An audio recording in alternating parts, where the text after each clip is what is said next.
আসসালামু আলাইকুম প্রিয় বন্ধুগণ। আপনারা নিশ্চয়ই জানেন যে সম্প্রতি ইরান ও ইসরায়েলের মধ্যে যে যুদ্ধ সংগঠিত হলো সেটি এখন বিরতিকালীন সময় অতিবাহিত করছে। তারপরও ইরানের বিরুদ্ধে নানান ধরনের তৎপরতা অব্যাহত আছে, বিশেষ করে পারমাণবিক বিষয়কে কেন্দ্র করে তার উপর আবার নিষেধাজ্ঞার খড়গ আসতে পারে এবং সেটি এড়াতে ইরান নানা পন্থা অবলম্বন করছে।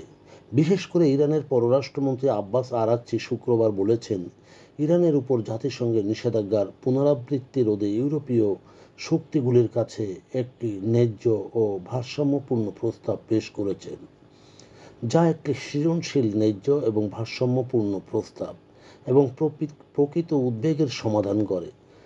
পারস্পরিক উপকারী, যা এক্সে বর্ণনা করেছেন আরাকচি।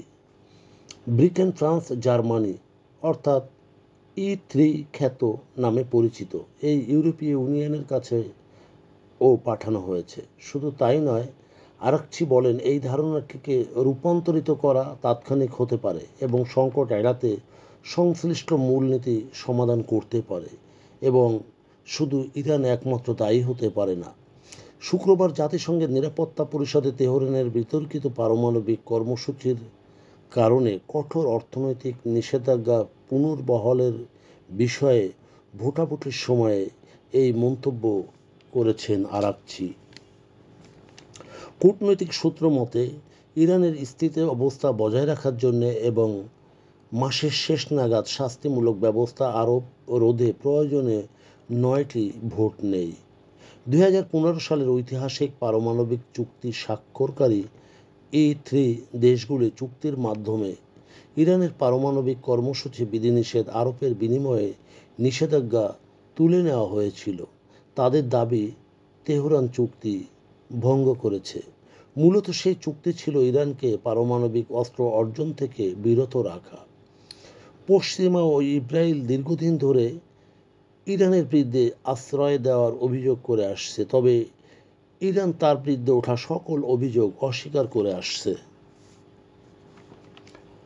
আনুষ্ঠানিকভাবে joint comprehensive plan of action অর্থাৎ JCPOA নামে পরিচিত, যা 2018 সালে তৎকালীন মার্কিন প্রেসিডেন্ট ডোনাল্ড ট্রাম্প এই প্রস্তাব থেকে বেরিয়ে যাওয়ায় এবং তেহরানের উপর পূর্ণ নিষেধাজ্ঞার খড়গ ঝুলে আছে। আর এর ফলে ইরান তার 2019 সাল থেকে তার দেওয়া প্রতিশ্রুতি থেকে সরে আসতে শুরু করে এবং এরই মধ্যে জাতিসংঘ পরিদর্শক দলদের প্রবেশাধিকার সীমিত করে।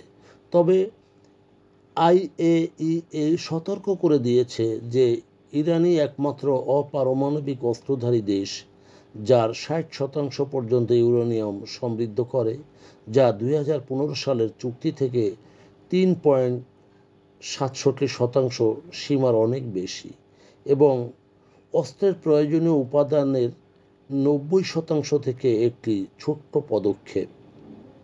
প্রিয় বন্ধুগণ, যদি আমাদের এই তথ্য গল্প আপনার ভালো লাগে তাহলে লাইক এবং শেয়ার দিন, এবং আজ আমাদের সঙ্গে থাকার জন্যে ধন্যবাদ।